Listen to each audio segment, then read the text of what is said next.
evening, everyone. Thank you for joining us po. So we're going to study po the book of Daniel, the life of Daniel. We try to get lessons. So thank you for joining us. We just open po a short prayer.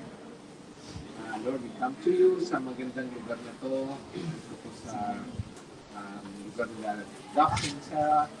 So we thank you, Lord, for giving us the opportunity na after a short break, pag-aralan po namin ang buhay ni Daniel. And sigurado po kami, Lord, na maraming lessons ang pupukuha namin. Lord, lalo na po, naghanda si Dax at si Ronel. But for tonight, si Dax po ang mag-lead ng discussion. So help us, Lord, through the mouth of Dax so that we can learn what we need to learn from the life of Daniel. And I'm sure, Lord, yung ginamit mo si Daniel para sa iyong mga prophecies, ang iyong mga visions, ay amin pong matututunan ngayon ang mga bagay na iyon para i-apply namin sa buhay natin. Tulungan mo kami, Lord. This is our prayer in Jesus' name.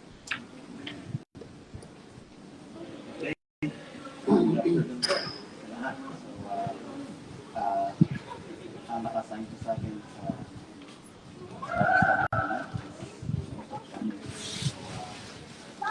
ito po ay 12 chapters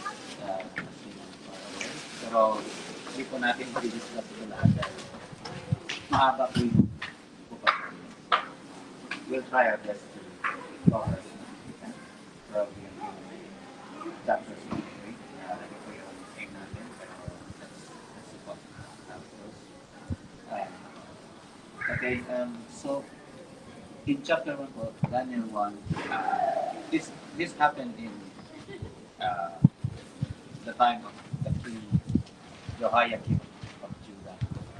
So, yung pong time na yun, ano na po yung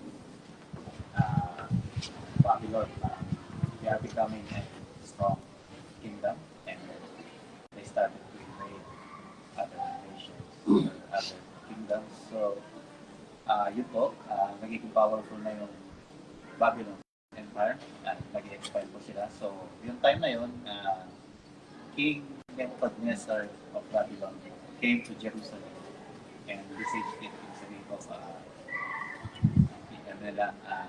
he occupied the city of Jerusalem. So, verse 2, and the Lord delivered Joachim, king of Judah, into his hand, along with some of the articles from the temple of God. So, tandaan po natin yun. Kinuha nila yung articles sa temple. So, ilan po natin yung tandaan natin. Kasi po, babalik ito mamaya sa discussion. These articles were carried off to the temple of his God in Babylon. So, inuwi po ito lahat ni Nebuchadnezzar doon sa Babylon at ilagay po niya ito dun sa kanyang idol, God. And put it in the treasure house of his God. So, then, the king ordered Aspenaz, the chief of the court officials, to bring into the king's service some of the Israelites from the royal family and the nobility. So, nilistay po dito yung mga qualifications mo ng young men na trained to serve at the king's court. So, ito po ang description nila. Young men without any physical defect, handsome, showing aptitude for every kind of learning, well-informed, quick to understand, and qualified to serve in the king's palace. So, qualification nila. Talagang pili sila. Sila yung talaga. At kailangan, they are from the royal family. So, ibig sabihin, they are from the king's line. At saka, mga nobility na kingdom of Judah. So, he was to teach them the language and literature of the Babylonians. So, meron po silang training for 3 years. 3 years training po ito para ma-prepare sila in all kinds of learning, literature,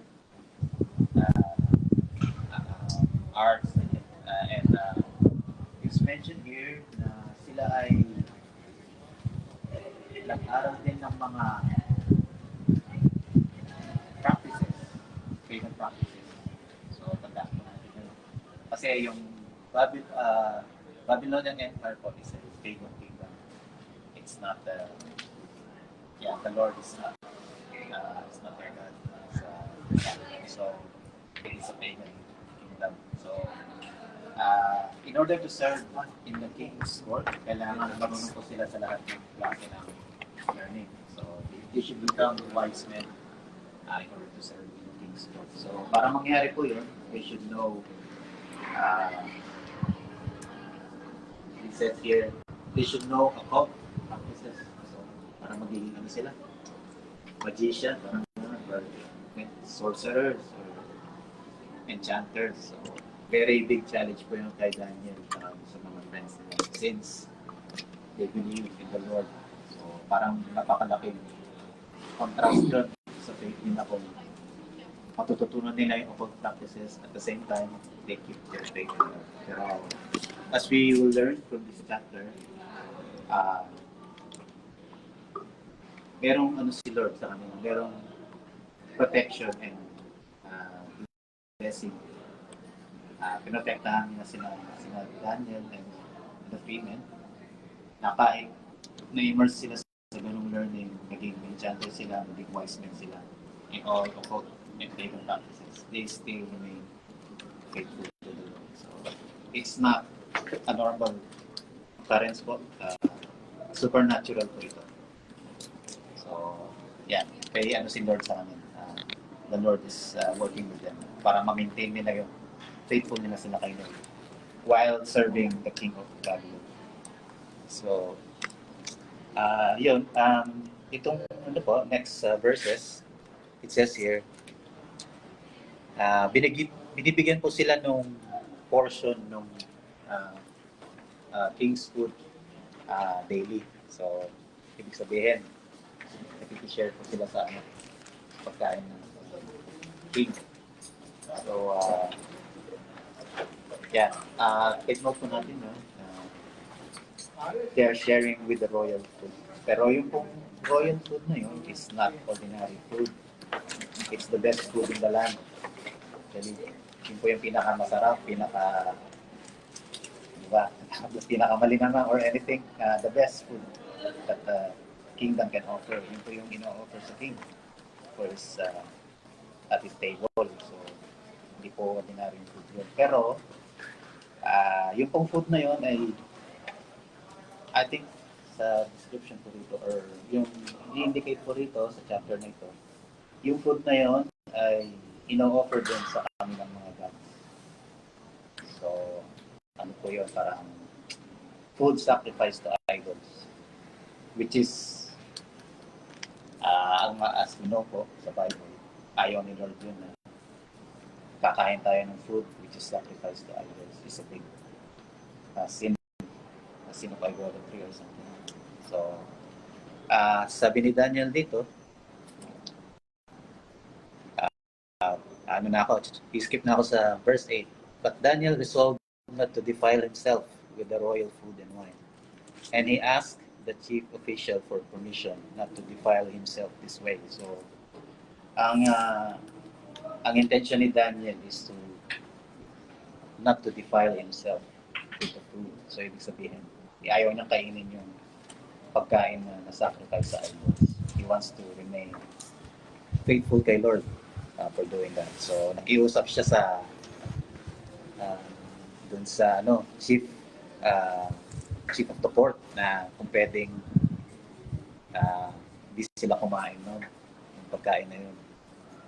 And now God has caused the official to show favor and compassion to Daniel. So, yun nga, kinausap siya ni Daniel.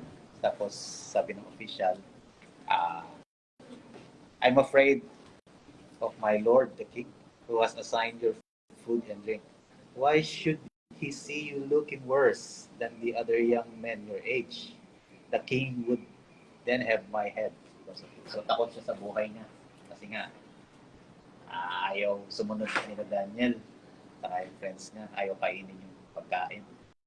So, ini-indicate dito no official is kung hindi kayo kakain nun at kayo ay mamayat or something, you're not looking the best, pagkita kayo ng king na gano'n ang condition ninyo, makikita niya ako na hindi ko ginagawa yung job ko, yung responsibility ko, and I would then have my head because of you. So, puputulan siya ng ulo.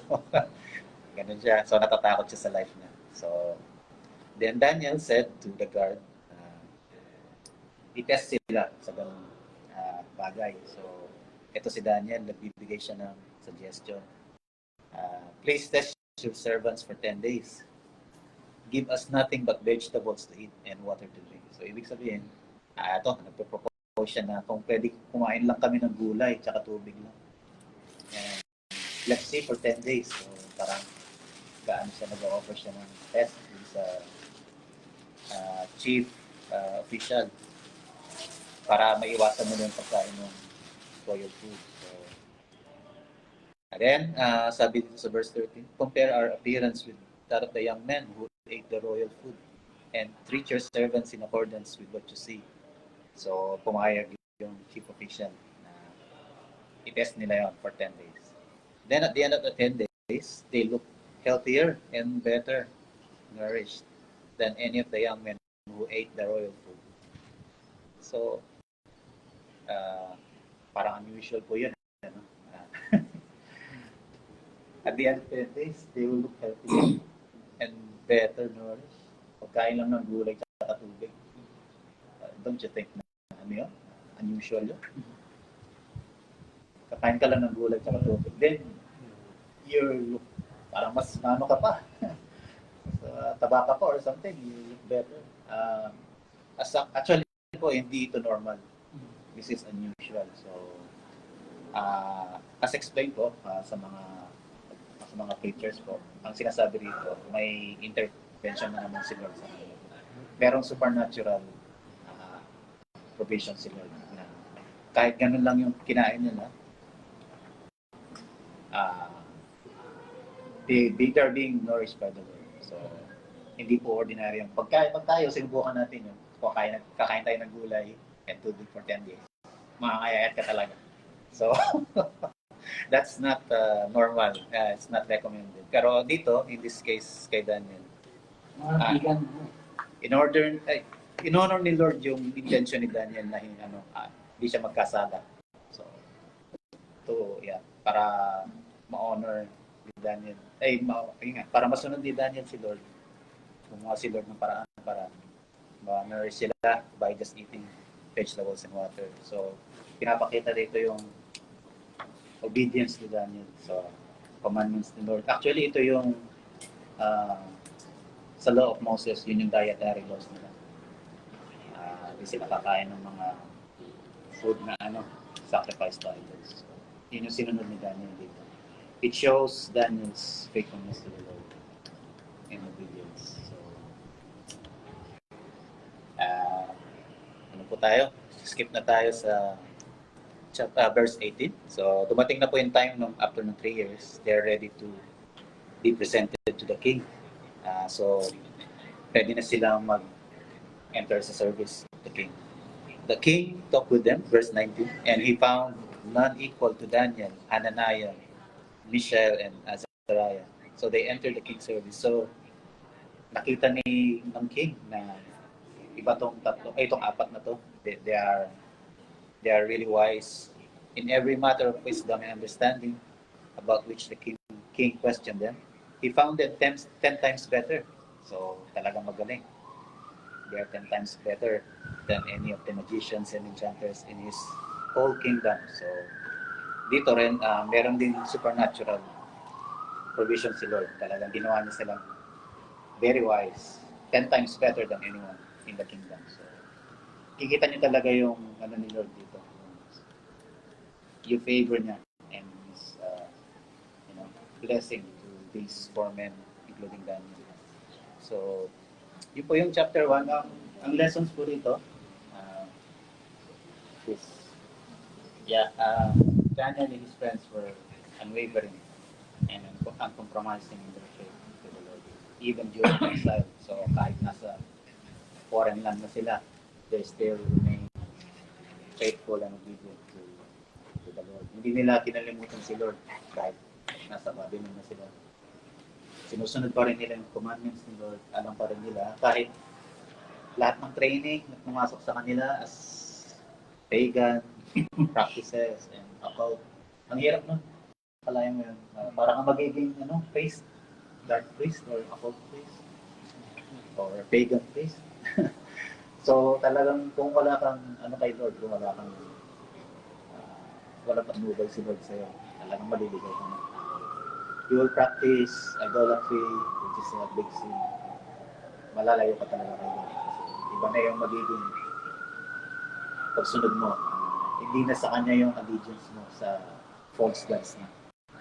You will worship false gods and idols pagka na-immerse ka talaga sa idolatry. So,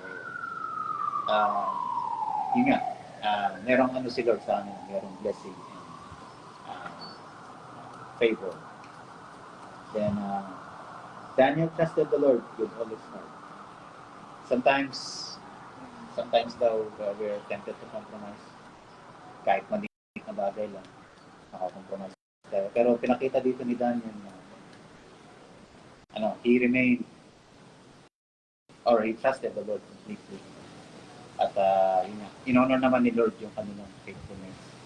Pagdating sa pagkain, kahit alam nilang makangayayat sila, kakain lang sila ng gulay, pero they want to follow the Lord and the Lord honored that na magiging nourished sila although kumakain lang sila ng gulay and tubig. So, Daniel resolved not to defile himself. Yung nga sabi mga kanina, yun yung personal devotion na kay Lord na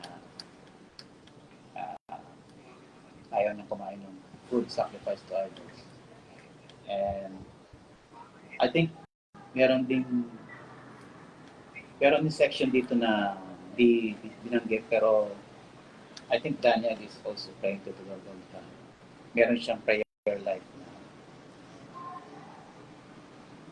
na kanyang ginagawa talaga everyday. He seek God's face and he pray to the Lord on what he will do in those kinds of situations. So, yun, kailangan meron tayong magandang prayer life when it comes to dealing with those, especially pagdating sa faith and sa pagsunod. We always seek God's face. Ano yung motive ni Daniel?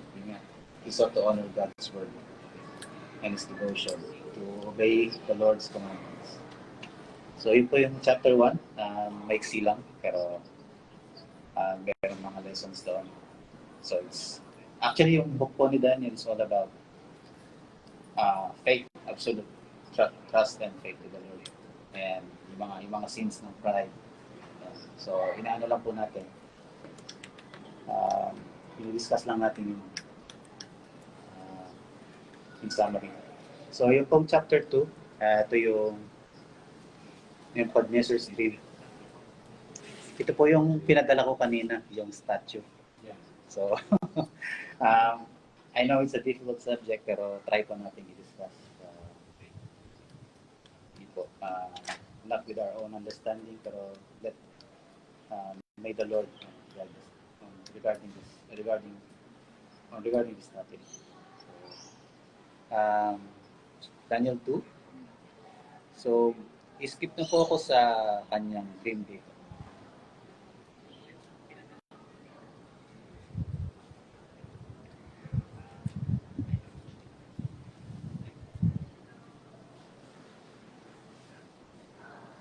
So, pagdating sa verse 4, tinatanong ng mga astrologers si Nebuchadnezzar about his dream. Kasi nakalimutan yata ni Nebuchadnezzar yung dream niya. Hindi niya maalala. So, tinatanong niya yung mga wise men sa kanyang kingdom, the magicians, enchanters, sorcerers, and astrologers, to tell him what he had dreamed. So, parang test na rin siguro yun on his wise men na sabihin sa kanya yung dream and at the same time, i-interpret yung dream for him. So, dito sa verse 4, sabi niya nga, tell your servants the dream and we will interpret it. Pero sabi ng king dito, verse 5, this is what I firmly decided. If you do not tell me what my dream was and interpret it, I will have you cut into pieces and your houses turned into piles of rubble. But if you tell me the dream and explain it, you will receive from me gifts and rewards and great honors. So tell me the dream and interpret it for me. So, yun nga, parang test na rin yun. At the same time, hindi niya maalala exactly kung ano yung dream. So, sabi nitong mga wise men, they replied, let the king tell his servants the dream and we will interpret it. So, talaga, Ilang beses sinabi. second time na ito. Sabihin niyo sa amin, king, kung ano yung dream mo. We will interpret it. Pero, hindi convinced si king. Parang,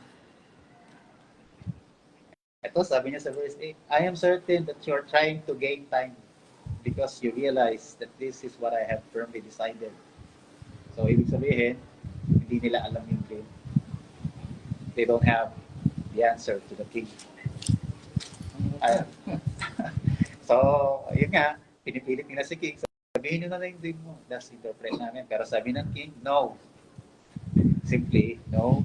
If you do not tell me the dream, there's only one penalty for you. You have conspired to tell me misleading and wicked things, hoping the situation will change. So then, tell me the dream, and I will know that you can interpret it for me. So, talaga matigas si king. Sabihin niyo yung dream sa akin, and interpret niyo ba? So, sabi ng mga astrologers, verse 10, there's no one on earth who can do what the king asks. No king, however great and mighty, has ever asked such a thing of any magician or enchanter or astrologer. So, ibig sabihin, they don't know. They don't know the dream. What the king asked is too difficult. Diba? No one can reveal it to the king except the gods. Okay. So, ito yung admission ng mga magicians, enchanters, wise men. No one can reveal the dream to the king except the gods. And they do not live among humans. So, ibig sabihin, they admit they don't know about the king.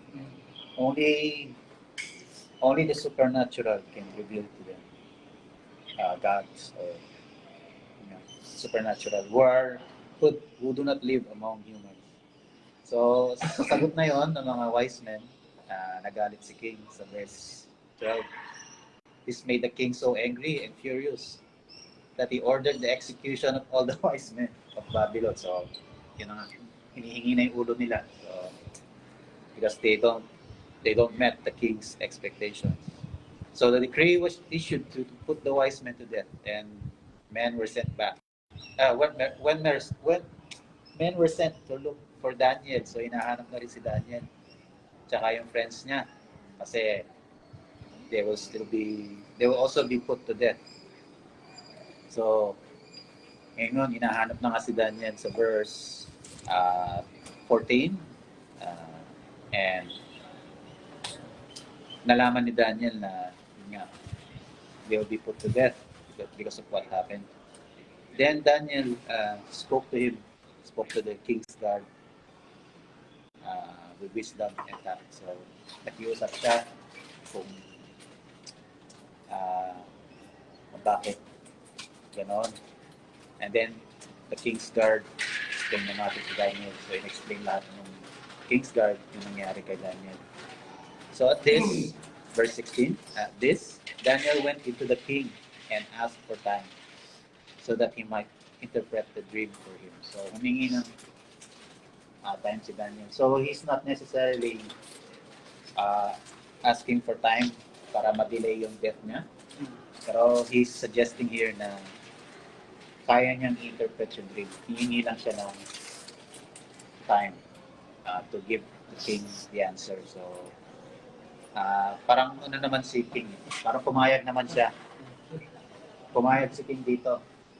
Kasi may pinapangakong sagot si Daniel. Unlike those otherwise men, talaga tininay nila, hindi namin kaya. So, may difference doon. So, hindi nagalit si king sa kanya. So, verse 17, Daniel returned to his house and explained the matter to his friends. So, sinabi niya yun doon sa tatlo, Shadrach, Meshach, and Abednego. So, verse 18 is important. He urged them to plead for mercy and for mercy from the God of heaven concerning this mystery, so that he and his friends might not be executed with the rest of the wise men of Babylon. So, maganda yung ano ni Daniel dito kasi alam nila, pati sila, they themselves, they cannot tell the dream and interpret it. Only the Lord knows everything. So, in-urge na yung mga kasama niya na mag-pray talaga. They ask for mercy from God. Na ibigay sa kanila yung mystery na yun. I-reveal sa kanila yung mystery about the dream and ask for the interpretation as well. So during that night, verse 19, the mystery was revealed to Daniel in a vision. So yun nga, nasagot yung prayer nila. I-reveal ni Lord yung mystery kay Daniel in the night, in a vision. So I'm not sure what kind of vision it is. Pero yun nga, ni-reveal ni Lord kay Daniel yung dream. And then Daniel praised the God of heaven and said, "Praise be to the name of God, forever and ever. Wisdom and power are His." So, yun nga, because of what happened, Daniel praised the Lord for it. That's from verse 20 until 23. So, importante dito, yung verse 22 po. God reveals deep and hidden things.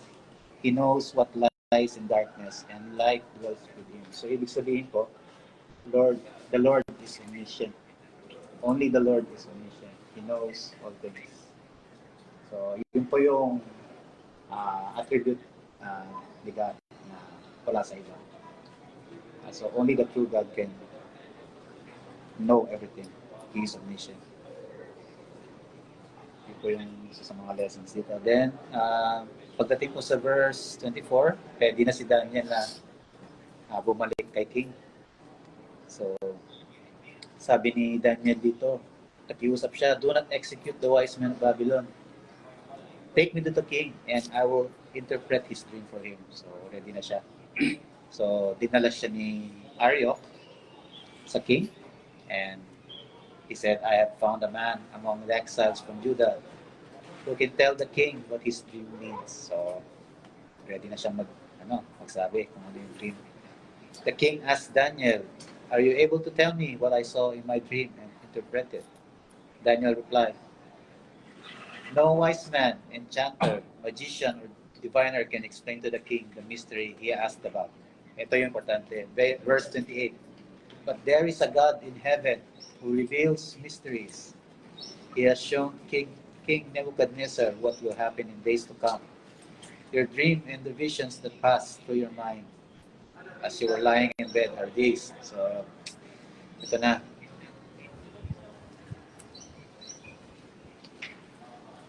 I-reveal niya na. Verse 30, "As for me, this mystery has been revealed to me, not because I have greater wisdom than anyone else alive, but so your majesty may know the interpretation and that you may understand what went through your mind." So, sinasabi ito ni Daniel, hindi ito na-reveal sa akin para magmalaki sa'yo na ako'y talagang wise man or I know everything, but it is for your sake na gusto ni Lord na malaman mo kung ano yung mangyayari. So it is a prophecy of things to come. So gusto ni Lord na yun yung purpose niya na ipaalam sa king yung mga events na mangyayari in the future. So pagdating sa verse 31, ito na yung statute na binigay ko sa inyo kanina doon sa Bible study. So, i-describe ko na lang kasi mahaba itong verses dito. So, i-explain ko na lang yung figure. So, the head is the head of gold. head of gold, that is the Babylonian Empire. Then yung second kingdom, pagka maano yung Babylon, they will be conquered by someone else. So that is the second second empire, which is the silver, chest of silver. That will be the Middle Persian Empire. So nakaganon yung statue, di ba? So ibig sabihin, dalawa yung Saan mo pinag? arms niya. Dalawa yung arms niya. Ibig sabihin, Saan yung sila? that, Disciples. that means, Wala siya sa Zoom. wala siya sa Zoom. Ano yung? Forward to siya. So, two arms represent the two peoples composing the empire. It's the Medes and the Persians. So, may meaning po yung two arms of silver. So, yun yun. That's the Middle Persian Empire. The breastplate of silver. Then, mapakonquer din sila ng next kingdom, which is the, ang tawag dito? The brass. Sabi ko, tawag dito. Ito. One of bronze. Yun na. Ano tawag dito?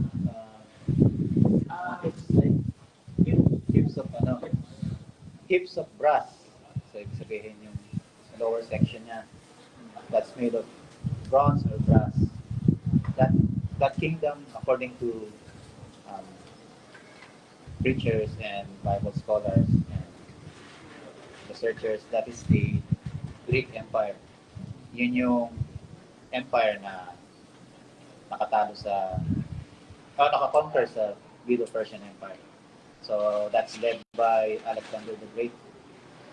Siya yung leader ng military commander ng Greek Empire when that happened. Then, so as usual, hindi nagtatagal yung mga empires. Meron na naman susunod na empire, which is the legs of iron. That is the Roman Empire. So, kinonquer nila ng buo yung Greek Empire. They completely conquered it and they ruled over the world for a long time. Sabi rito parang 500 years mahigit. So that's the Roman Empire. They are made of legs of iron, according to this prophecy. Then, doon tayo sa last part. Ito po yung ito yung kingdom na hindi pa natin nakikita or hindi pa na-witness sa history. So this empire or this kingdom is made of feet of iron mixed with clay. Ito sabi rito. So yeah, just take note of that. It's kingdom of iron mixed with clay. So meron pong importance yan. Kasi yung iron and clay, hindi sila nagme-mix talaga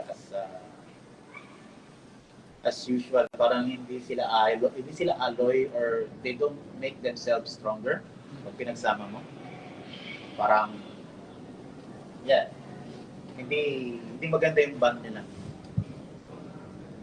So it means that kingdom is not stable. So unstable yung kingdom na yun, and it's a mixture of characteristics. So ano pa rin siya, meron pa rin siyang iron, it means meron pa rin siyang semblance ng Roman Empire, according to here. So, parang remnant siya ng Roman Empire, pero nakahalo siya ng clay. So we don't know what that clay is. Hindi natin alam. Maraming mga nag-i-explain, pero hindi natin alam for now because this is a future kingdom. Di pa nangyari ito. So, ang significance po nito ay this is a kingdom that will be during the end times. So, mangyayari po ito in the future wherein ito po yung kingdom na nag-i-exist when Christ returns. So, So, yun po yung significance niya. Ito yung nagro-rule na kingdom pagdating nung time na babalik na si Jesus Christ. So, tandaan po natin yun. That's, if you know something about the book of Revelation, that resembles the kingdom of the Antichrist. So, yun po yung parang yun yung ano niya, relevance niya. That's in the book of Revelation. So, yun yung feet of iron and clay. Narapyo na tayo ng brano. Ha? Narapyo na tayo. Maratyo na tayo. Maratyo na ba? Bago ka mag-up. Mag-price yung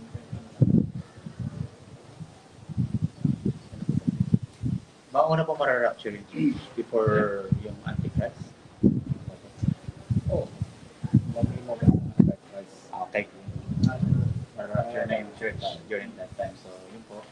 Sabi nga ni ano. Hindi natin tumawin itong Yun po, importante rin pala. This is made of 10 toes. So, 2 feet. It means there are 10 toes. So, yung pong 10 toes signify 10 kingdoms or 10 rulers, 10 nation ruler kingdom na parating in the future. So, may meaning din yun. Pero i-explain ko yun sa ibang books. Actually, sa Daniel, meron din po explanation. Pero, tsaka na. So, yung po importante dito is yung destruction nitong buong statue na ito. Yun yung importante dito na message. It's actually what will happen to these kingdoms. In the time of these kings, sabi rito, verse 44, so ibig sabihin during the time of the feet of iron and clay kingdom, the God of heaven will set up a kingdom that will never be destroyed, nor will be left to another people. So it will crush all those kingdoms and bring them to an end. But it will itself endure forever. So, meron pong very important message itong verse 44. So, sinasabi po dito, at the time nung future kingdom na yun, made of iron and clay, the God of heaven will set up His kingdom. That will never be destroyed, nor it will be left to another people. So, ibig sabihin, this is in the future po. Ito yung kingdom na darating when Christ returns. So, this is God's kingdom. The kingdom that will endure forever.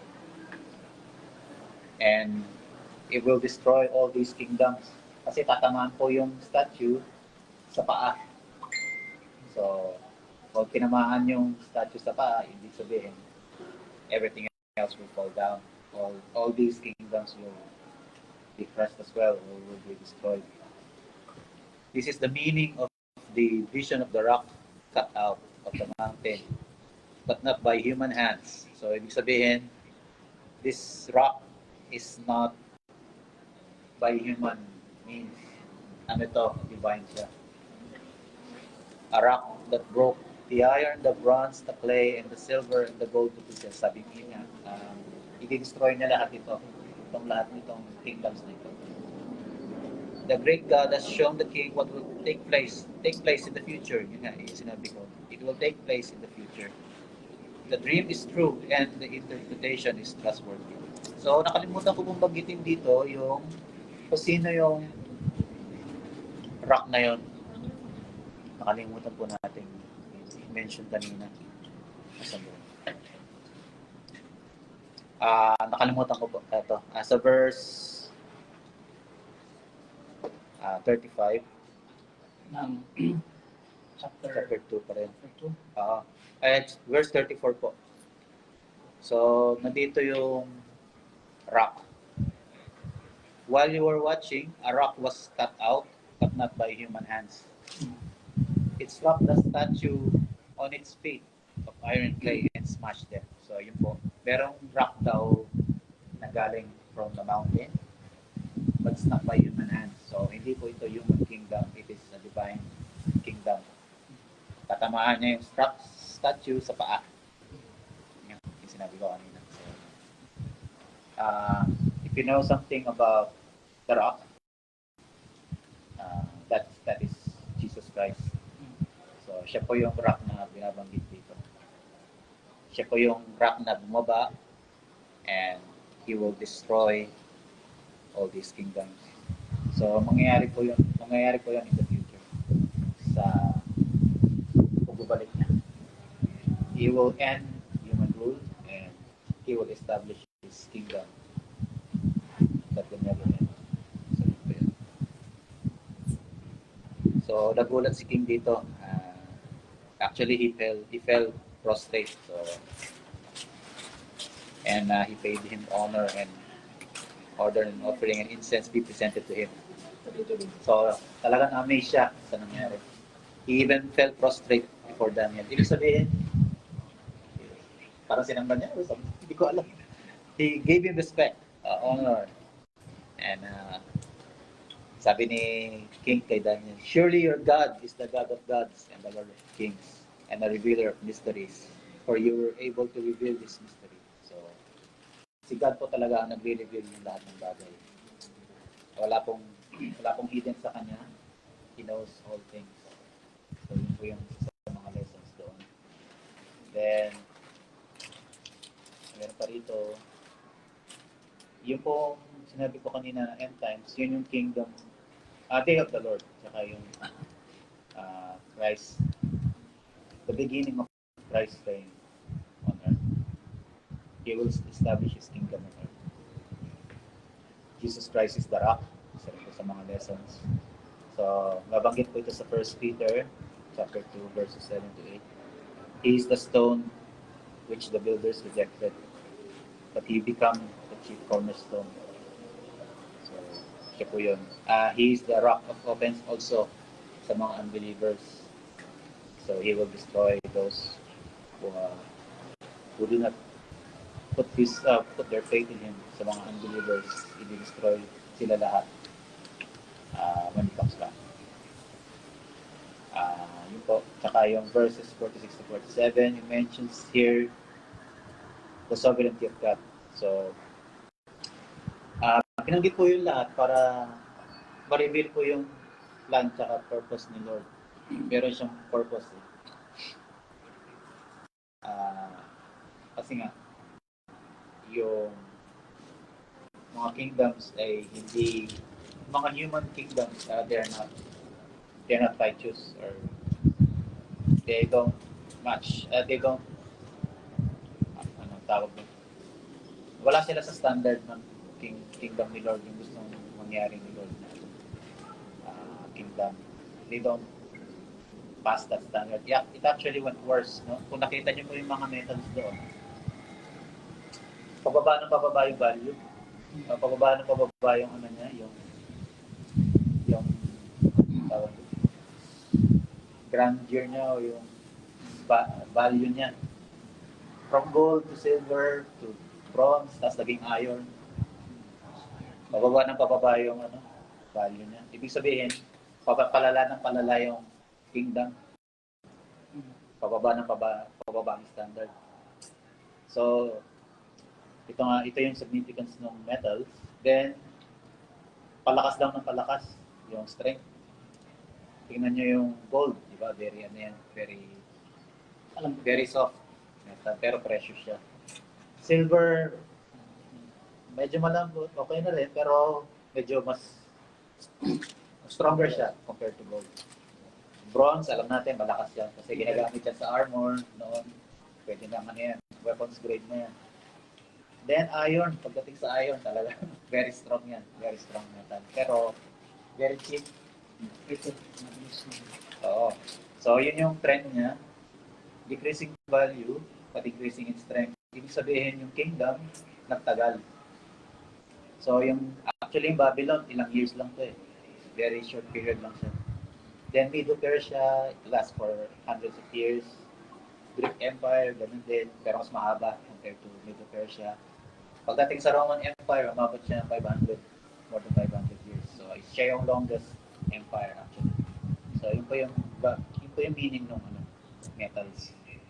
Then pagdating sa iron and clay, this is a different topic na kailangan natin pag-aralan pa. Hindi natin alam yung ibig sabihin nito. But it's a mixture. It's a divided kingdom. Hindi sila stable. Yeah, it doesn't hold that for that long. Kasi hindi siya alloy. Para lang siya parang inano mo lang yung sarili mo sa putik. Ang dikit mo lang siya. Ganun lang siya. Unstable and yeah. Unstable kingdom. Yun po yung meaning ng statue. So, ano na tayo? Chapter 3. So, itong si King, hindi siya na-humble do sa mga na-reveal sa kanya. Instead of making him humble, lali po ang tumaas yung pride niya, actually. Parang sinasabi niya, ako, special ako kasi may revelation si Lord sa akin. So parang ako, special king ako or something.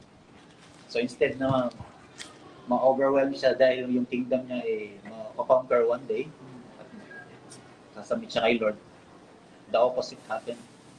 Lalo pang tumaas yung pride niya as a king. So ang nangyari dito sa chapter 3, nagtayo siya ng sarili ng statue made of gold, which is 90 feet tall. Kalahin niya yun, 90 feet gold statue. Nakayayan mo.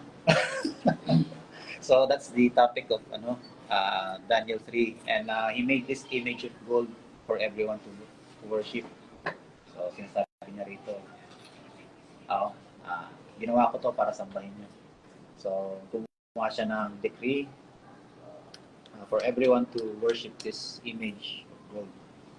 So meron po itong meron tong kahawig actually sa Book of Revelation.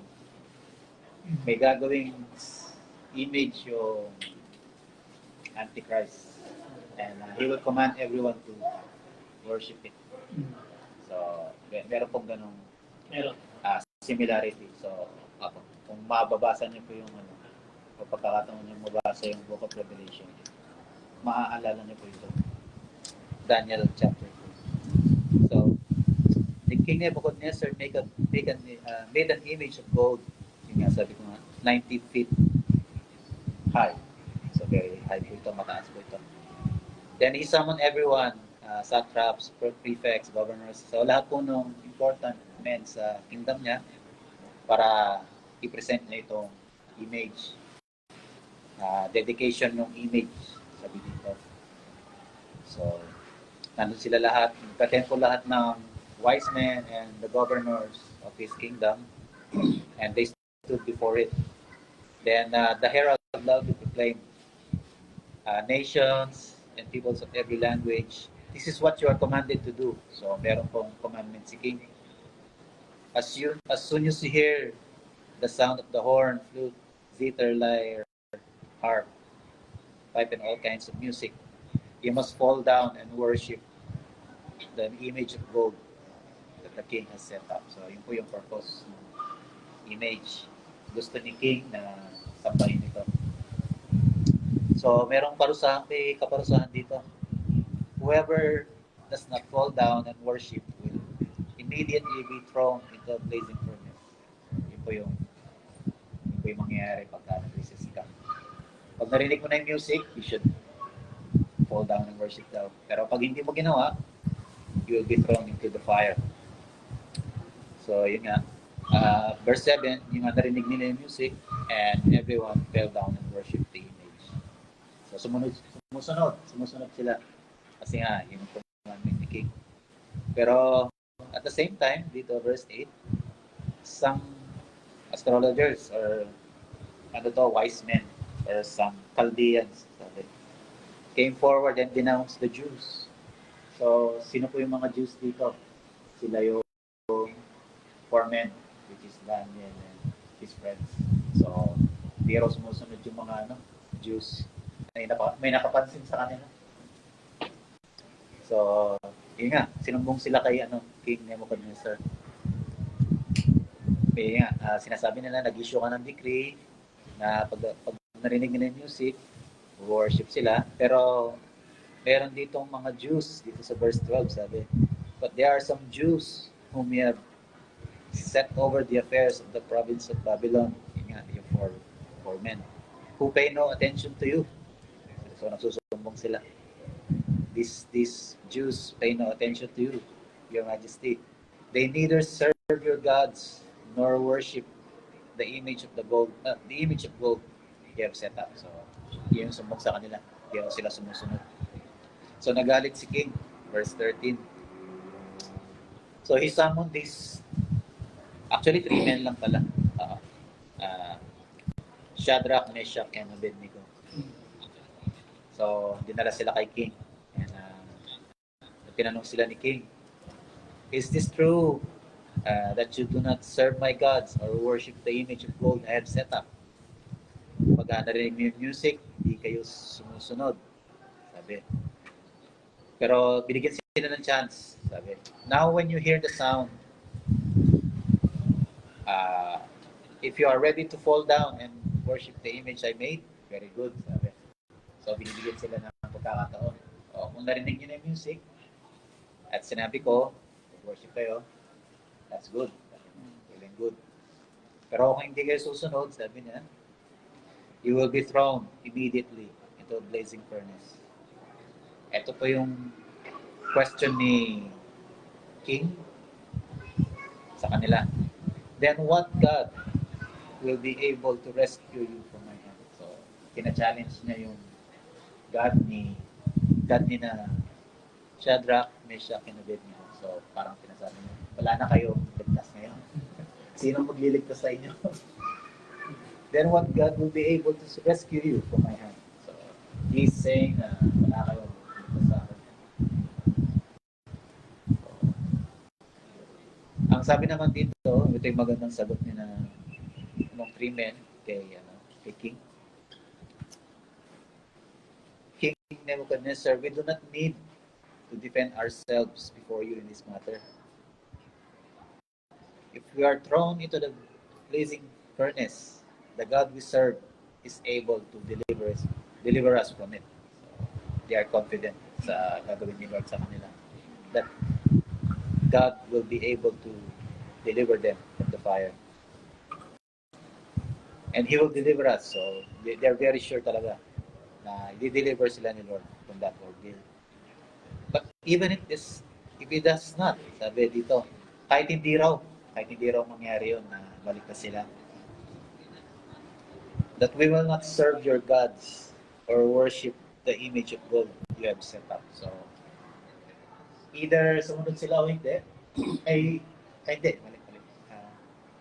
Either mangyari yun o hindi, either baligtas sila o hindi, it's okay with them. So, ibig sabihin dito, buo yung trust nila kay Lord, buo yung faith nila, regardless of circumstances.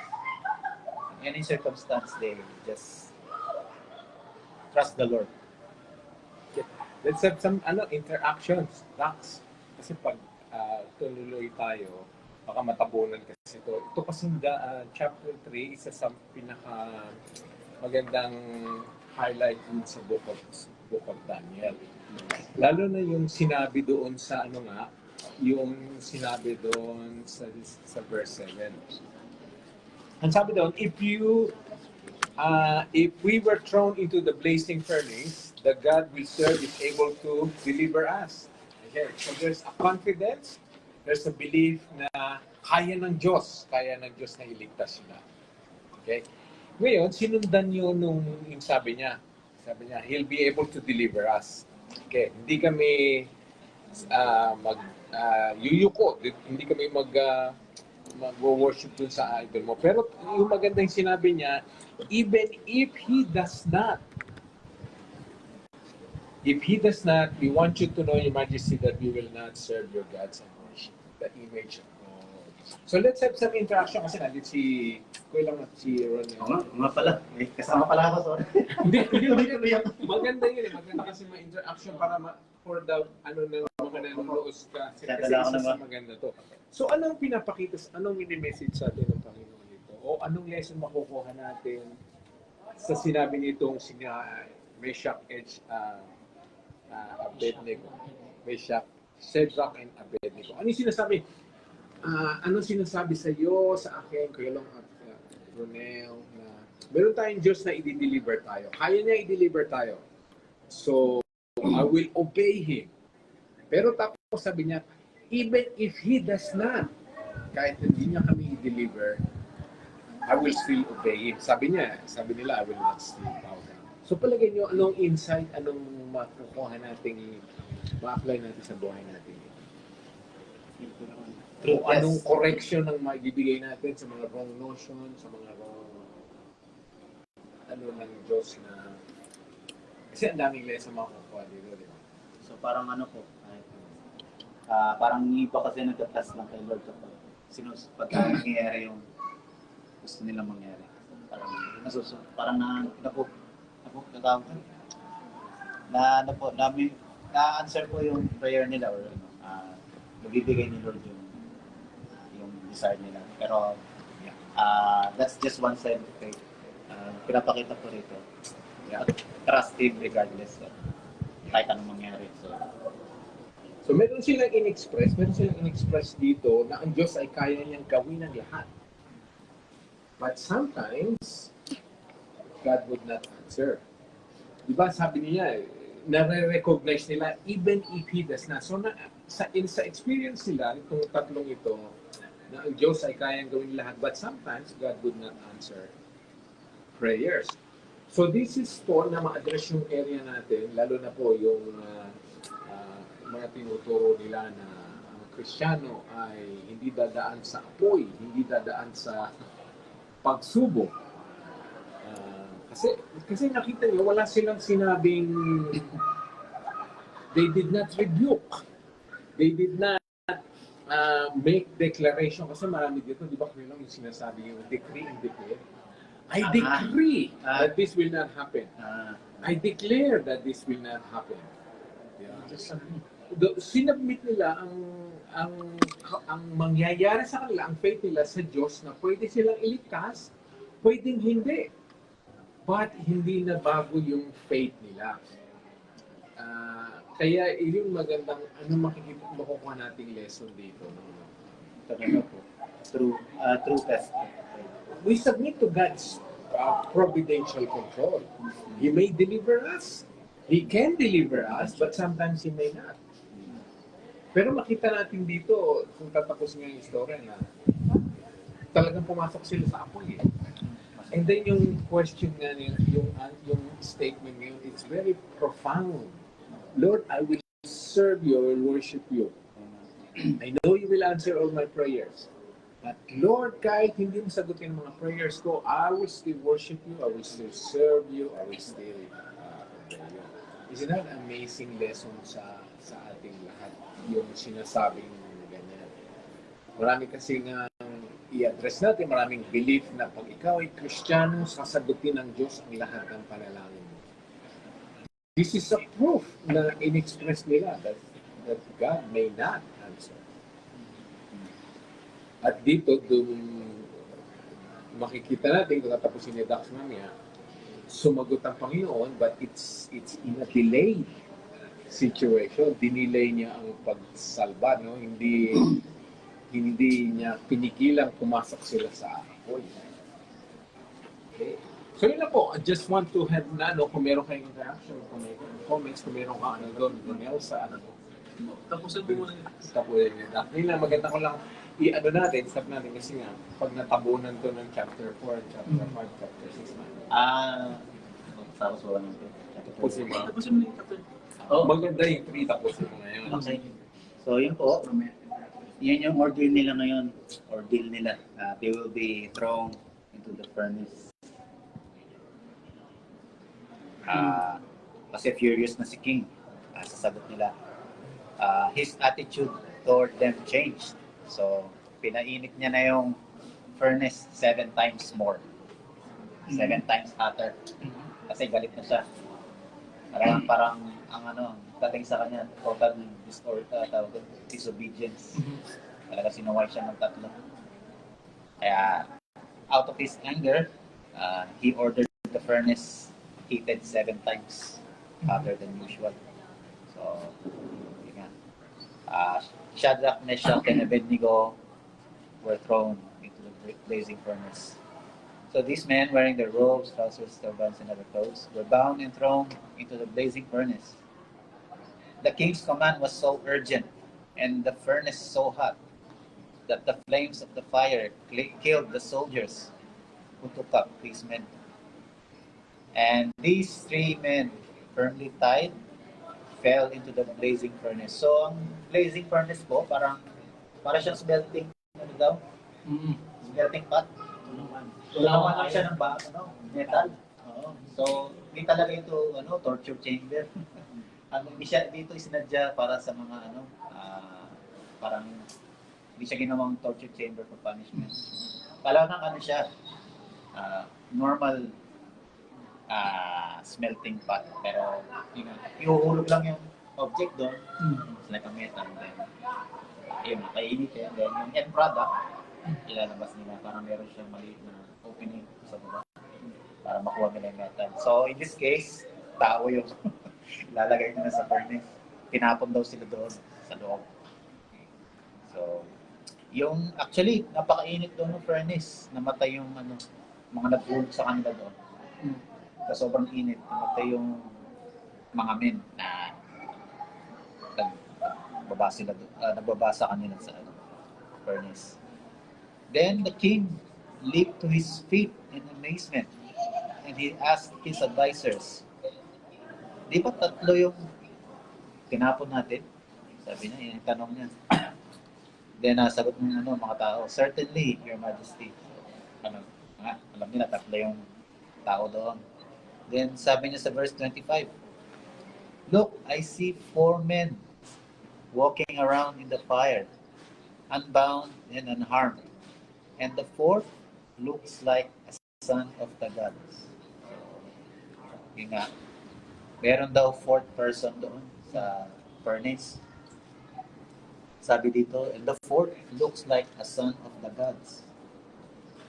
So, hindi po ito tao. Son of the gods. So, ano po yung son of the gods? Could be a messenger and angel. Yun po yung, alam ko yun po yung normal na meaning ng son of God sa Bible. Parang angel or messenger. Kung babasahin niyo po dito sa dala ko talaga itong New King James Version.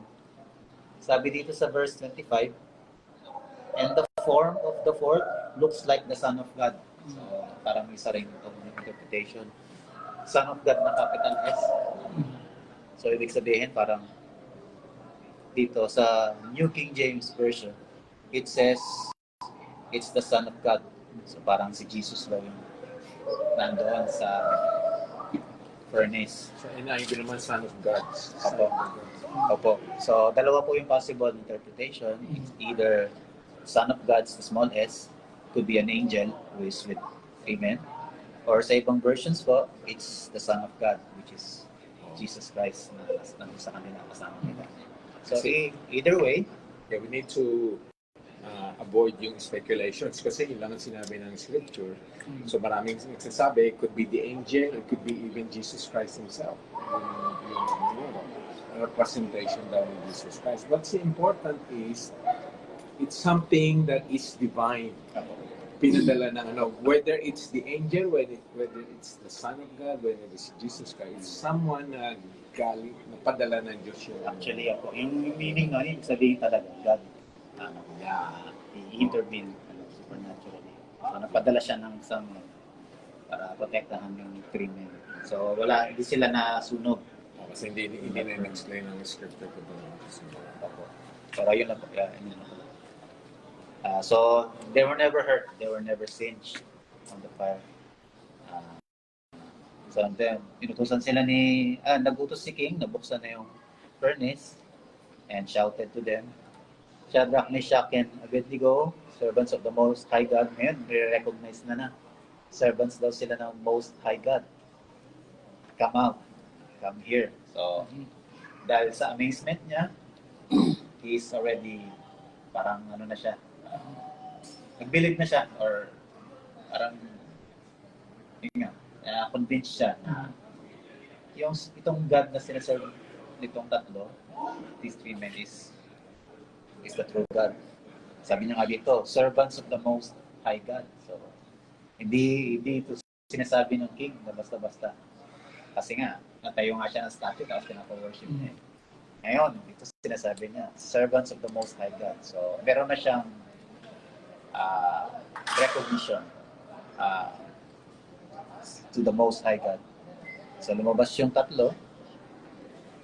Then, they saw these officials, these governors, they saw that the fire has not harmed their bodies. So, hindi talaga sila nasunog. Nasunog lang yata yung ano nila, yung tali nila, yung bounds. But they were never burned. So si Nebuchadnezzar in verse 28, he praised the God of Shadrach, Meshach, and Abednego. They trusted in him and defied the king's command and were willing to give up their lives rather than to serve or worship any God except their own God. Tapos sa verse 29, pagdating sa 29, nag-i-issue siya ng decree that the people of any nation or language who say anything against the God of Shadrach, Meshach, and Abednego be cut into pieces and their houses be turned into piles of rubble, for no other God can save this way. Then, verse 30, na-promote yung tatlo. Naging sila, governors in the province of Babylon. So, verse 29, meron na po ako sasabihin. Yung mga kings noon, mahilig sila ng decree. Mahilig sila mag-issue ng mga decree. Ngayon, itong decree nito is punishing anyone who does not, who says something against the God of these three men. So, ang sabi dito sa notes ko, yan ang ng mga kings noon. Mahilig sila mag-issue ng decrees, and this decree is a religious decree. Kasi parang inaano mo na ngayon meron na tayong law na itong sundin nyo about religion. Ito ang God na re-recognize ninyo. Do not say anything against this God. So parang in modern times po, yan yung or yun noon po, yan yung religious decree na parang sinasama yung religion sa government. Parang nagiging state religion siya. So, yun po yung practice noon ng mga kingdom. Parang incorporate nila yung religion into their government. Which is, I think it's not a good practice. Kasi nga, yung ibang, nawawala yung freedom of religion.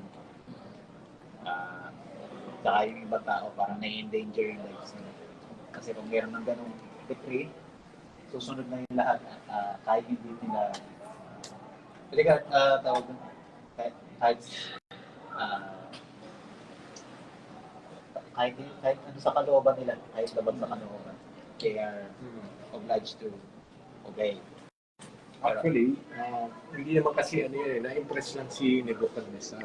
Hindi naman siya talaga naging believer. Hindi siya kasi later on, nagmayabang pa din siya. So, yung panandalian niya, na-impress lang siya dun sa Diyos na yun. But it didn't turn him into a believer. So maraming tao talaga, kung i-apply na dito, nai-impress sa milagro. Na-attract sa milagro. Kamukha nga mga translasyon na nangyari, ang mga tao doon dinumog yung milyon-milyon kasi nga in-expect nila ng milagro. So Nebuchadnezzar was impressed by the miracle, but he was not converted. Nag-issue lang siya ng decree for a moment. Pero kung tatapusin na yung book ng Daniel, naging matigas pa rin siya, naging mayabang pa rin siya. So makita natin siya, ang taong hindi na-convert talaga, na na-impress lang, ay babalik sa dating gawin. Babalik sa dating kayamangan, sa arrogance. And that's what we should learn. Kailangan talaga mapalitan ng puso. Kasi hindi siya napalitan yung puso niya. Hindi pa siya na So, he's not humble. So, it's important po talaga na mapalitan natin ang puso. Kasi sa verse 29, parang bumaba na naman siya eh. Parang ito yung kailangan ni King Nebuchadnezzar. Second time na. He assumed that our God can be defended. God doesn't need decrees. Yun. God doesn't need our protection. Hindi natin siya kailangan defend Kailangan. to anyone. Pero siya sinabi niya dito ay decree. Nagpaparusahan niya lahat who will say anything against the God. God must be. But God doesn't need our protection. Yun yung hindi na interpret ng hari. So okay lang sana nung verse 28. Kaso yung verse 29 is a proof na hindi pa rin talaga siya naging Feeling niya mataas pa rin siya sa God nung Actually, sinabi yun nung tatlo dito. Sabi nila kay King, we don't need to defend ourselves in this matter. So alam nila na yung God nila is sovereign. They don't need to defend their God. Kasi nagpapasikat na God is sovereign. Yun yung banggit nila rito. Di namin kailangan defend sa sarili namin. Nagpapasikat siya or he's covering up yung kahihiyan niya. Napahiya kasi siya. So parang nagmamalaki siya, parang attention ng tao ay doon sa bagong decree niya. But in the while, this is a cover up of the shame and embarrassment na nakakapag niya na experience niya kasi napahiya siya doon sa inutos niya. maganda yung chapter 4. Chapter 4? Tuloy pa ba? Ituloy mo ba? Ha? Meron akong konting Pakasin mo muna kasi marami pa pang Well, nagpuri siya So, sa chapter 4. chapter 1 to 3, very proud pa rin si King. He's never been humble sa mga nangyari. Yung first time yung sa dream, hindi siya na-humble doon. Pati dito sa chapter 3, pa rin siya, very proud pa rin. Hindi pa nagbago yung puso niya. He still does not believe on the God of Daniel. So patasin pa natin, patasin mo yun bago tayo mag-move forward. Kasi nga meron pa mga lessons na Di ba yun ang objective natin? Get lessons applicable sa atin. Hindi na yung panahon ni Nebuchadnezzar. It doesn't matter kung anong nangyari sa kanya. But what lessons can we get more dito sa istorya ni Shadrach, Meshach, and Abednego? Meron pa kayo nakuha, Kuya Lo?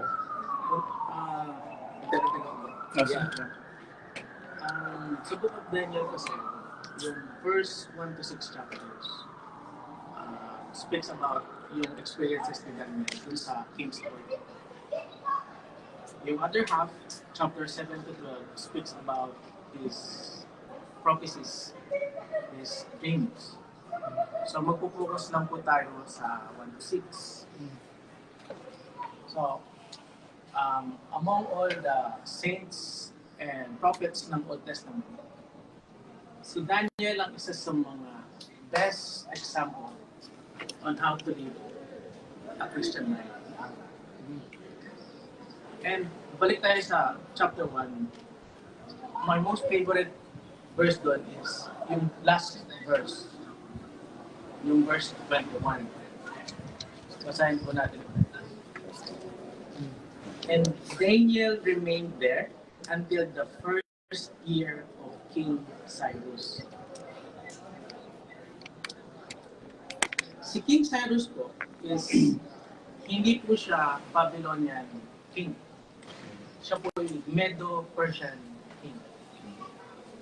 Ibig sabihin po, Daniel remained there during the transition of power. Yung buong exile ng mga Israelites, nandun lang si Daniel. And that's 70 years. 70 years silang na-exile. And Daniel remained in King's Court. And for that, how many years he remained obedient to the Lord? While he's Serving kings, as well. is serving Yes, kings who believe in pagan gods. And from the time na siya na-exile, teenager, so let's do the math, no? Teenager siya na-exile, and 70 years na-exile yung Israel. So this is 90 years old na si Daniel. Dito, Doon na siya tumanda. doon na siya tumanda. Tumanda na lang siyang walang,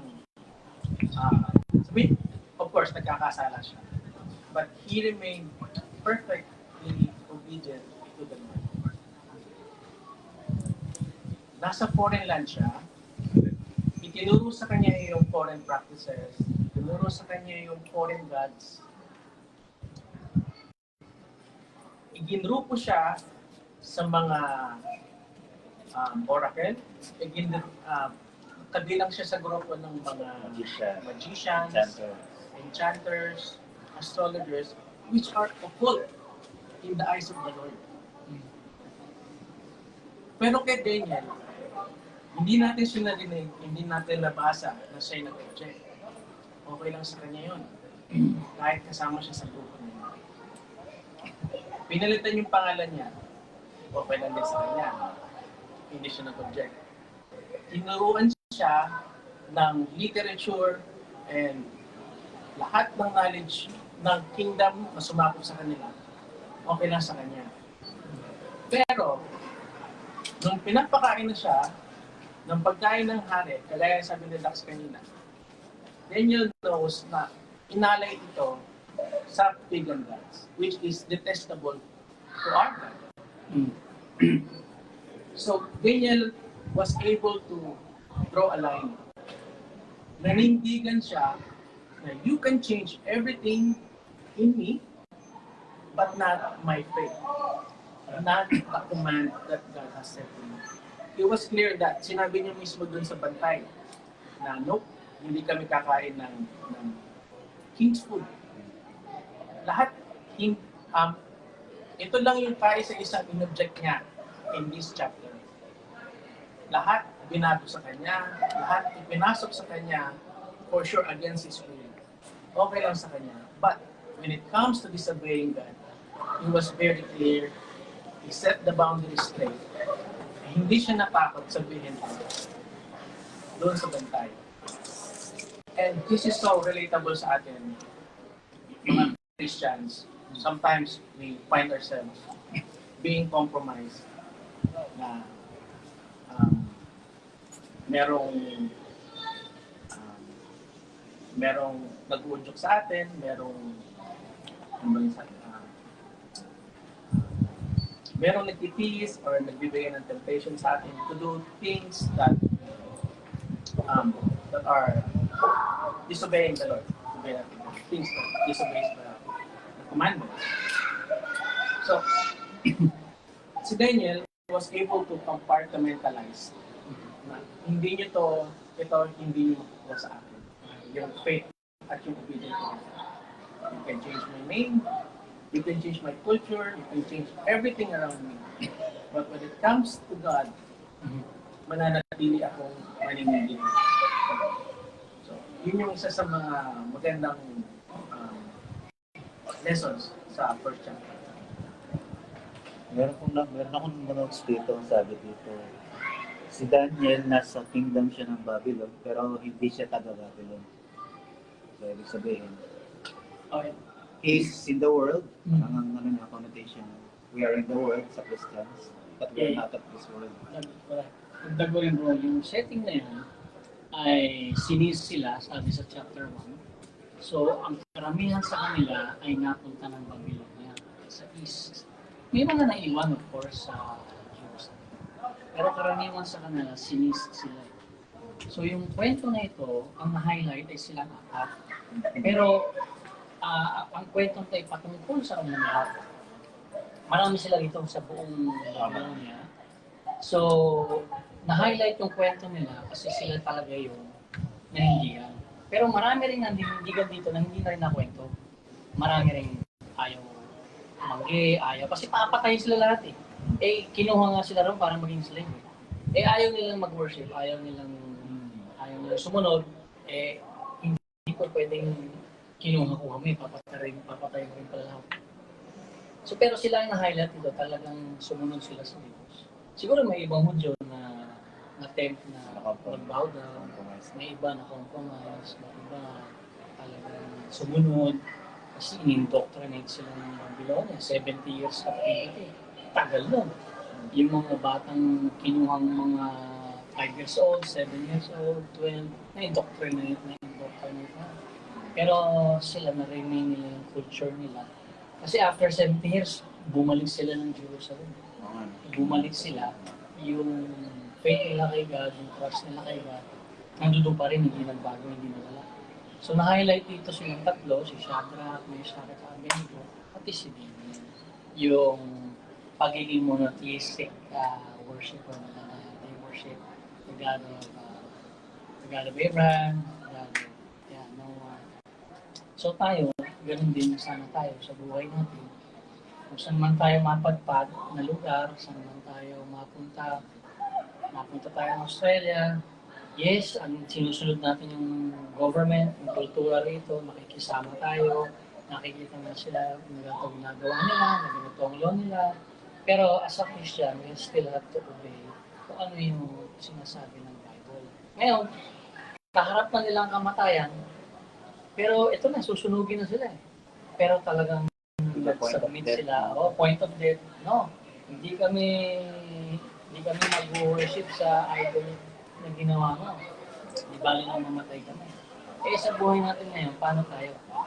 Pag kaharap na natin yung kamatayan, pupunta na tayo ng ulo, anong gagawin natin?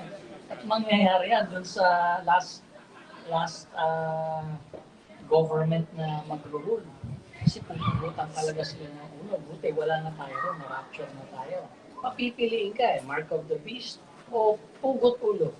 O, gusto mo pugot ulo o ano? O susundin mo yung Diyos mo. Maraming mamamatay ron. Pero marami rin magko-compromise. So, pero wala nang church noon, rapture noon. Kaya hindi mo natin nakalutan. Pero sa panahon natin, age na to, nangyayari pa rin yan, nako-compromise tayo. Paano kung ang mangyari, talagang lumubog tayo sa kasalanan? Eh, yun na nga. Malamang talaga, hindi ka genuinely Christian, hindi ka totoo. Yun lang ang naman. That's correct. And also, ito kasi yung istorya, going back, kaya nga ito gusto ko talaga mag-concentrate muna. Shadrach, Meshach, and Abednego, chapter 3, kunin muna natin yung, ang dami kasing makakatas na spiritual lesson. So we have enough historical information, kasi ang dami ng historical information tayo natin. I want spiritual truths. If spiritual lessons yung ma-apply natin ngayon, yung ngayon present ko. Okay? Isa sa makukuha natin ito yung hindi aalisin ng Diyos ang lahat ng apoy sa buhay mo. Pero, ang pangako niya ay sasamahan ka niya dun sa apoy. Dun sa nakita natin dito, hindi inalis yung apoy, hindi in-stop, hindi pinatay ng Diyos yung apoy. Pwedeng mamatay yung furnace. But He let that to burn even 7 times stronger. So, isa sa lessons na makukuha natin ngayon, makukuha natin, ma-apply sa buhay natin na mga trials, difficulties ay hindi aalisin ng Diyos. Pero, kasama natin ang Diyos going through the trials. Kaya kamukha nito, 3 sila, pero 4. Ibig sabihin na doon ng presence ng Panginoon or pinadala man niya ng anghel niya o kung sino man yung pinadala niya doon, but it's God who sends some help and presence. So that's one lesson na makukuha natin. God will not remove all our storms, but God will be with us through the storms. God will not remove the fire, but God will go to us, will be with us through the fire. And then the second, hindi natin namimiss, yung importante po kasi yung verse 30. Verse 30. Oo. Ito hindi nangyayari sa lahat, pero isa to sa mangyayari. Pag sumunod ka sa Panginoon, you would receive blessing, favor, or ano yan?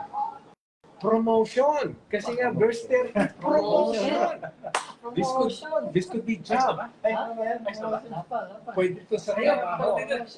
Di ba? Pwede ito sa trabaho. Pwede sa relationship.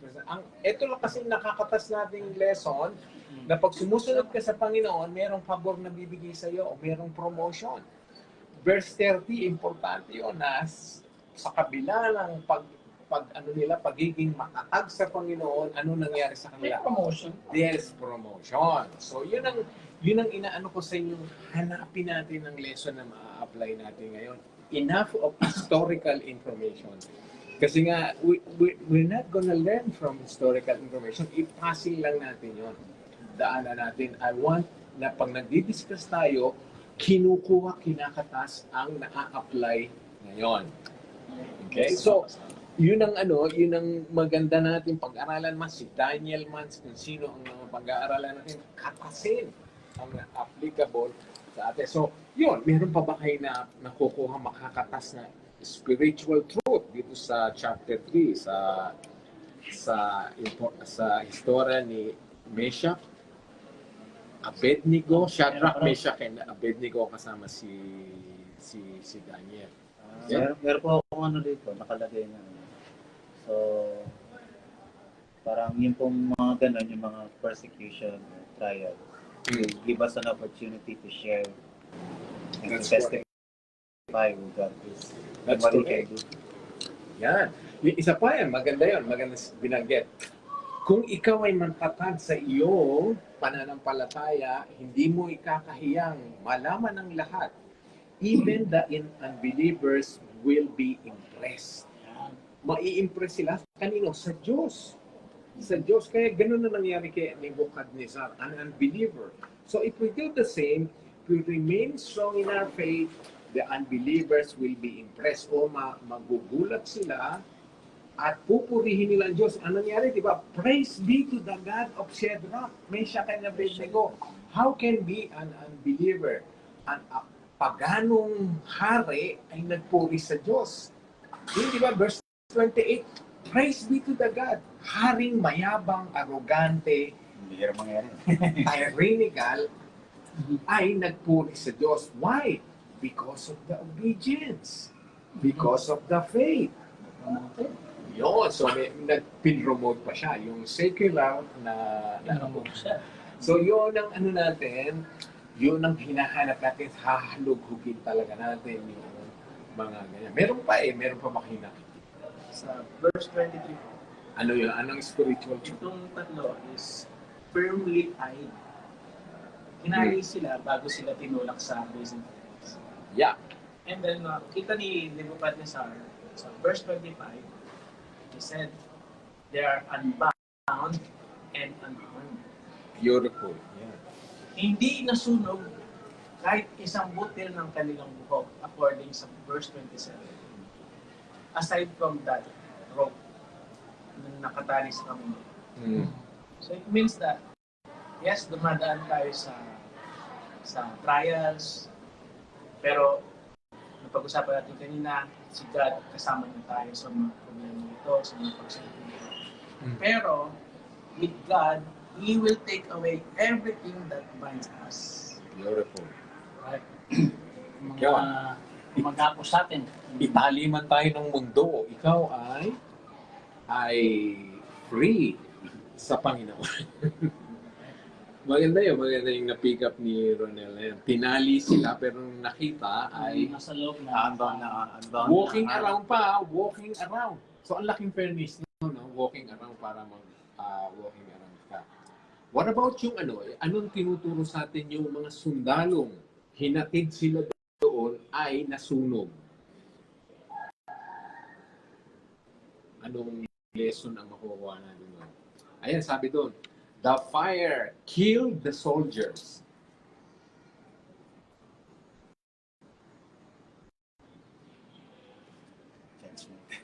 Huwag kang makikibahagi sa kademonyuhan, sa kasamaan kasi mapapahama ka.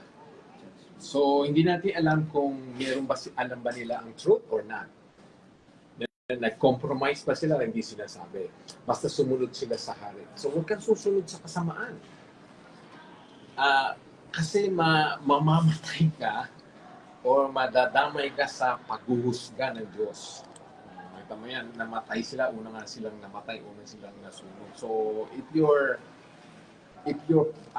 anong tawag doon, partners with evil, sinabi sa atin sa Ephesians. If you're partners with evil, sabi, do not be partners with evil. Do not compromise. Do not go along with them. Kasi yung kapahamakan ay maaani sa'yo, mapupunta sa'yo. Ikaw din ay masusunod.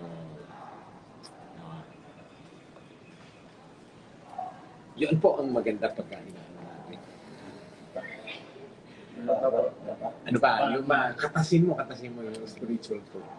Pansin natin, di ba, nung sa verse 19, Ano yun? pinainit pa ng hari yung furnace 7 times hotter than before.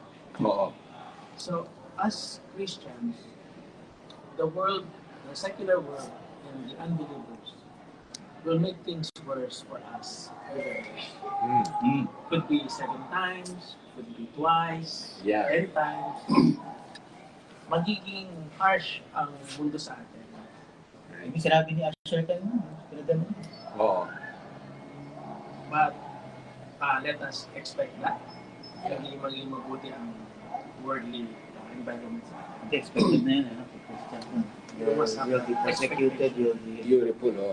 That's beautiful. Maganda rin yun kasi marami na siyang, kumbaga sa execution chamber ni ano yun eh. Ni Nebuchadnezzar. So marami na siyang pinatay. Dahil ang Kristiyano nagpapainit talaga dun sa napupundi talaga, nagagalit ang mga unbelievers. Kaya pinainit niya, mas mainit itong mga believers na ito, mas mainit ang parusa sa kanya. So, tama yun. Because the world hate us and our faith, mas matindi ang plano nilang gagawin sa atin. Mas matindi ang pagpatay, pagpapahamak, pagpaparusa, pagpapahirap sa atin. Could be 7 times more. And that is because of our faith. And this is also addressing the gospel of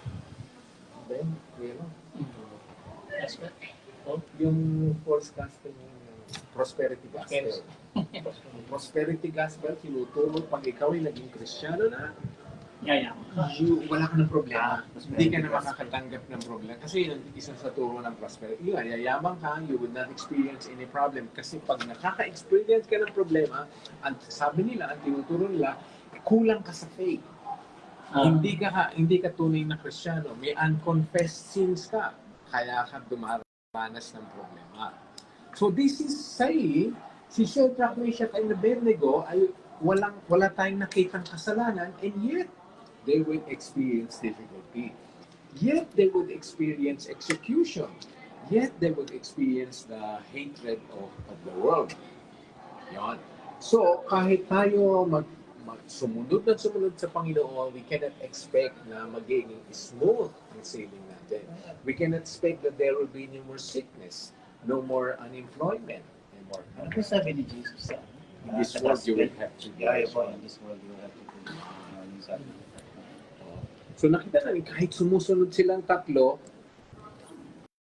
dumaan pa rin sa apoy. Yun nga lang, sandali lang, hindi sila nasaktan, but God intervened and rescued them. May purpose po yung deliver ko sila sa fire. May purpose po.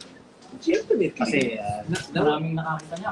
Yun nga, na-prove na mayroong Diyos. Yung Diyos nila ay totoo. Kaya nga na-impress si King Nebuchadnezzar. Pati nga siya, nag-praise the Lord na rin. Napa-praise the Lord, napa-praise God siya na unbeliever, na haring matindi ang galit because of our faith. At syempre, kaya nga, ang napapunta ang puri, always napunta sa sa Diyos. Napunta ang Diyos, napunta ang papuri sa Diyos, ang kaluwalhatian sa Diyos, and then yung mga sumunod sa Kanya ay na-promote. Kasi na-bless, nabigyan ng favor. So it's good to obey, to remain uncompromised, huwag kang susunod, huwag kang matatakot. Sabi ni Kuya Long, matitikman din natin yan. Pero pwedeng kahit ma-execute na tayo, tandaan natin kasama natin ang Diyos. Remember Stevens, nung binabato na siya, yung si Stephen, hindi siya naligtas ng Diyos sa pagkakaano, to be stoned to death. Pero nakita niya yung langit, nakita niya. Yung habang binabato siya, nakita niya yung langit. So, sinamahan ng Diyos si Stephen during nung pagbato sa kanya. Hindi natin alam kung ilang minuto siya bago namatay. But during that time, God was with him. So it's the same here. God was with Shadrach, Meshach, and Abednego in the fire. yan ang isa sa mga kasigurahan natin mga Kristiyano, that God will be with us. Kaya totoo yung sinasabi ng Romans 8:28 that nothing in heaven, nor death, nor life, nor future, nor anything else can separate us from the love of God. And that is very true. Noong pa lang sa Daniel, sa Old Testament pa lang, ay totoo na yon. So sa atin din, ma-experience natin yan na maaaring dumaan tayo sa kamatayan, sa sakit. But God will be with us. Meron po kayong question dyan sa nanonood. Kahit ko po, tulad nung nangyari kay Shadrach, Meshach, Abednego. Marami po nakakita, naka-witness ng kapangyarihan ng Lord. Nabanggit din ko yun ngayon. Si Stephen, nung pinatay siya, nung pinagbabato siya, nandun si Paul din eh. Yeah. Si Paul nga, hindi naman sinabi, pero baka si Paul pang nag-utos eh. Napatayin si, Yeah. Pero, yun nga, nakita rin ni Paul kung ano yung nangyari. Kaya na-enlighten si Paul eh. Nung kinausap na siya ni Jesus Christ. So sa buhay din natin, kapag tayo we stand firm sa ating faith, marami rin makakakita eh. That's correct. So pag may nakakita rin, makaka-witness tayo. So in our lives, serving the Lord, if people see it, that we are firm, we stand firm in our faith, makikita nila. Nag-ano si brother si brother Rox, always serving God. So in their hearts, nakikita nila, na-enlighten sila, nakukonvict sila. Beautiful. So mga tao nito, nakonvict, pati nga si Nebuchadnezzar, nakonvict eh. Totoo yung Diyos ito. Tapos yung nangyari kay Stephen, yung pinagbabato siya, nakita rin ni Paul eh. Pero wala nang in-explain, pero nandun si Paul nung nangyari. Yeah. So nakita ng witness din ni Paul. So in a way, yung nagpakita na si Jesus Christ kay Paul, talagang na-enlighten si Paul. So yun nga, sa buhay natin, maging ganun din tayo. Let's be a witness to our Lord kahit na sa kasaganahan, kahit na sa kahirapan, kahit na yung kamatayan, kaharap na natin, we have to stand here. Correct. Beautiful. Ano pa? Ayan po at chapter 3. Chapter Oo, kasi yan. dami mo Okay na. ang dami na nating lessons na pag-aralan. Ganun format ulit. Gusto mo next time. Tsaka isa pa nga pala, nakalimutan ko, yung kasi gusto bumili ko yung kumain siya ng gulay, kinain niya gulay at tubig lang. Maraming simbahan ang pinopromote ito, yung sinasabi nilang Daniel fasting. Ay, yun. Dito nila nakuha yun. Na yung Daniel fasting, nagpapas ka pag kinain mo ay gulay o certain na pagkain lamang. Daniel did not fast. It's not fasting. Ginawa lang niya yun para maniwala yung commander ng army. So this is not a basis for fasting. So kung ang church ay lahat ay kakain ng gulay at ng tubig ng isang linggo, it doesn't mean na the church is doing fasting. Ang tinatawag nga nila, Daniel fasting. Di ba kung ano tayo nandito? Ako, narinig ko na po. Ano kami, I am Daniel fasting. So ano yun? Nakuha mo dun sa Daniel na yun. Daniel, nag-fast si Daniel to prove a point. To prove a point lang na kahit gulay siya ay malusog sila at maganda. So Daniel was not praying to prove a point. So hindi natin pwedeng gayahin talaga yon out of context. Kasabihin mo you're fasting because you did the Daniel fasting na ginagawa natin. So marami yan. Inano pa yan, minodify pa yan. Yung mga Daniel fasting. Pwedeng sopas lang. Pwedeng sopas lang. Pwedeng tinakay lang. Pero kumakain ka pa rin. So, yung trouble na magpakulo ka ng sopas, magpakulo ka ng buto. Kaya nga yun ang sinasabi, alisin mo na yun, huwag kang kumain. Kasi you're still taking time to cook something. Kahit masopas lang yun, kahit magulay lang yun. the idea of fasting is alisin mo ang food preparation, food eating, so you can devote your time to prayer. That's the whole purpose of fasting. Hindi yung pinahirapan mo, minodify mo ang pagkain mo, and then you're already fasting. So maganda yung Daniel na pag-aralan mo talaga, maraming gumagamit. Daniel fasting is not fasting. Saan po nag-start? Kasi nga madaling gawin yun. Kaya maraming nag-adapt, maraming sinasabi, hindi ka naman talaga mahihirapan, hindi ka magugutom. Kasi kumakain ka rin ng gulay eh. Pero saan po siya kung parang ay isa mga na-umpisahan? Oo, marami. Hindi ko alam saan nag-umpisa, kung sa Pilipinas o kung saan. Pero marami talagang nag-declare niyan. The church will undergo fasting for 1 week. Wow, impressive. 1 week. Ay, pala Daniel fasting, kumakain din sila ng gulay. Araw-araw. So, naging Diet yun. vegetarian sila. Pinalitan mo na pangalan na fasting, but you're just doing dieting. And you're not praying, you're still cooking. You're still, Ngayon, mas na-modify pa yan, Ronel, di ba alam natin? Pwede kang huwag mag-Facebook, you're fasting.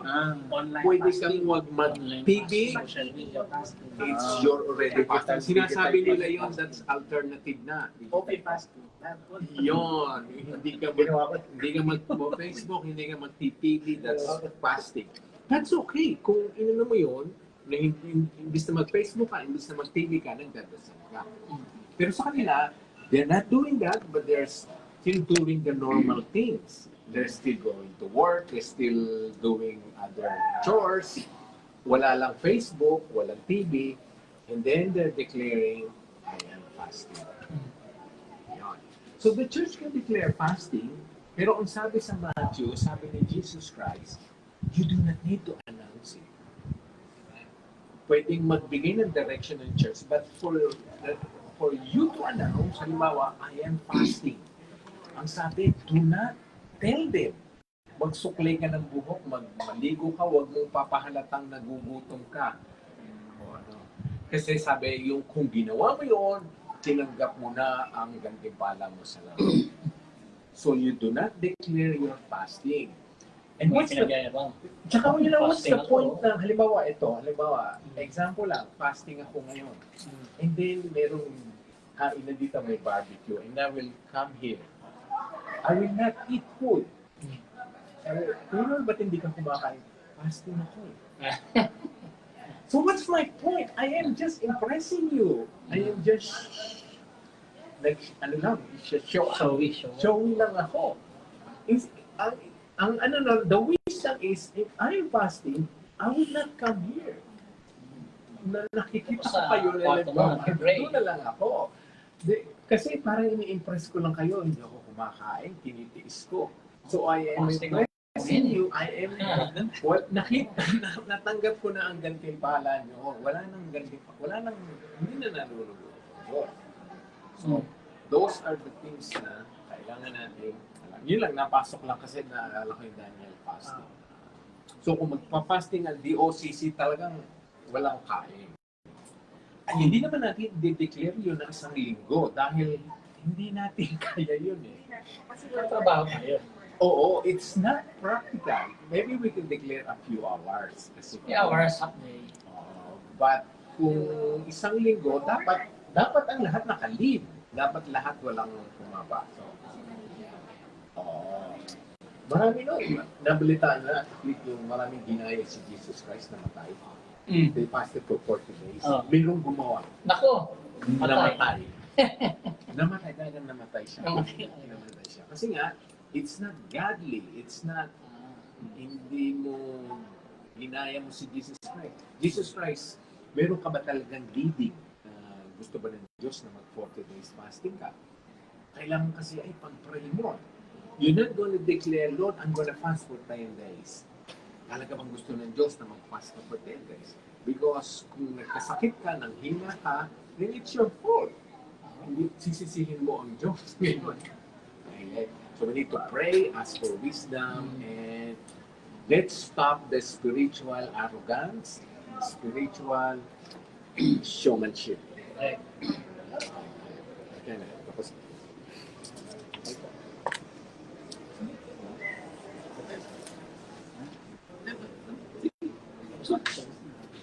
check naman. Meron po kayo question. May question po kayo. Maganda yung ano rito, no? Furnace, no? Pinainit ng 7 times. Dito mo makikita na yung technology ng time ng Babylonia. Eh, technologically advanced din sila. Meron sila, ayun, meron sila, PA, ano, BA. public announcement. Kasi na-announce. Opo, meron. Walang Facebook mo, pero Oo, na sila. na- Tsaka may meteorologist sila, meron silang weather, ano. Oh, may Dito, astrologer, sinabi may ko, astrologer astrologer. sila. So, meron. Oo, May wise men sila. May wise men sila eh. Magician, enchanter. Saka yung description ng furnace, Kuya Long, paano nakita ni Bukod niya sa nasa loob sila na lumalakad? Kaya So, nga eh. there must be a mirror, ano lang. Opo, parang meron. Opening. Kasi binuksan niya yung window. Meron po siyang Madaling Ang talaga. laking furnace na yun. Na may salamin, nakikita niya yung nangyayari. sumilip po siya. Tsaka para mapainit mo ang isang furnace 7 times, yung wallings mo, yung talagang, yung porcelain. So, ibig sabihin, they've been doing this for a longest time now. Ganun talaga nangyayari pag yung may gera, nawawala yung knowledge. May question ba? Baka sabi ko maglagay na. Wala. Walang question. Kung may question po kayo, ganda dito si Dax. Tunan ng Sabi sila nun. Natayo nila yung image of good. Oo, 90 feet high. Taas na. kita mo, nagawa May nila claim yan. na sila nung time na yun. Taas na 90. Oo. 90 feet, ano? 27 meters. Nasaan na kaya yung gold na yun, ha? Yung taas ata dito. Taas. Eh, gold yun. Napakabigat ng 27 meters na ginto. Isang kilo nga lang. Ang bigat, no? Pero isipin Mga mo, plated. pero isipin mo, mas complicated ang pyramid na ito yun. Oo, yun ba? Mas mabigat yung bato, mas Malaki, mataas. blocky. 2 million na blocky pagkakasal. So, meron silang nagagawa ng walang mga crane, walang mga machinery, they did it manually. Meron, na-mention sa Bible na they are building brick. Yun lang ang pagkakasabi, hindi sinabi pyramid. Pero na-mention. Yung Babylon, ano ba yun? Yung ba? Yung tinayo nilang Babylon stair. Tower of Babel. Earlier yun nangyari. Kasi sa verse dito sinabi, may nations, not languages. So, tapos na yung Tower of Babel. Saan nabanggit yung So, yung Lalo po kayong question. golden statue, ano lang yun, foreshadowing po ng mangyayari sa future. So, ganun din po. Pagka hindi ka nag-worship dun sa image of the beast, yeah, you will be able to. Well po. Okay. Anong tanong? Walang tanong eh. Wala na po kayo, huwag kayo mahiya po. Kasi kung may hindi madina, sinabi po na. Ah, tatlo? Tatlo kami na naman. Hindi, ano ka ba? Wala na po. Itutuloy mo kasi. Si Ronel na po yun. 4, 5, and Pero share pa rin. 6. Dahil yan. Kasi. Okay? Sige po, bago tayo thank you, Dax. Talagang pinag-aralan ni Dax. Oo. Marami siyang resources, marami siyang articles. Thanks for Dax for even in addition to hosting, ay nag-ano ka pa. Facilitate lang tayo. Facilitate lang. Let's ask Kuya Long to ano.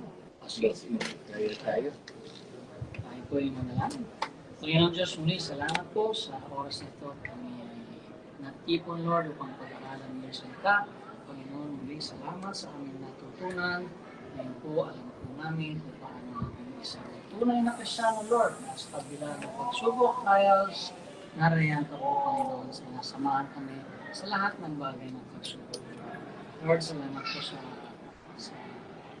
mensaheng ito na aming natutunan. Muli, Panginoon, bigyan na kami ng lakas para maisabuhay namin ang ito-araw. Lord, salamat po sa buhay ng bawat isa, lalo na po ang paglagas na siya po nag-facilitate. Thank you. Lord, gabayan niyo po ang aming Bible study, pag-aaral po. Muli, Lord, sa susunod na pagkakataon, At Yes. talagang kayo po ang mga sa lahat ng aming gawain.